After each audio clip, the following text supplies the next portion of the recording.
আজ আমরা জানবো মুন্ডারি মৌসুম ঋতু বা সিজন সম্পর্কে ধারণা। মুন্ডারিতে তিনটে ঋতু দেখতে পাওয়া যায়। কি কি তিনটে ঋতু?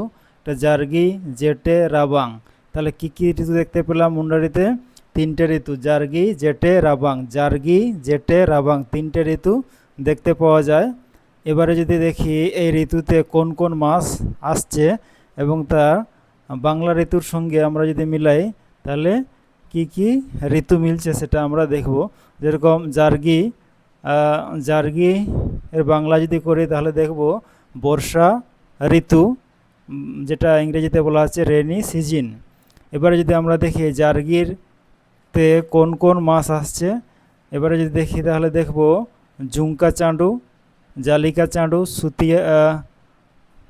সাগিতা চাঁডু, সুতিয়াম চাঁডু। তাহলে কোন কোন মাস দেখলাম? জুঙ্কা চাঁডু, জালিকা চাঁডু, সাগিতা চাঁডু, সুতিয়াম চাঁডু।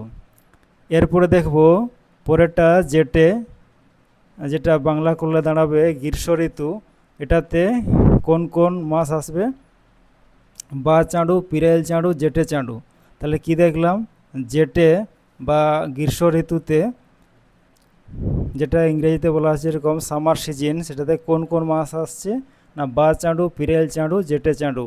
এরপরেটা দেখব রাবাং, যেটা বাংলা করলে দাঁড়াবে শীত ঋতু, যেটা ইংরেজিতে বলা হচ্ছে উইন্টার সিজন। এটাতে কোন কোন মাস আসছে?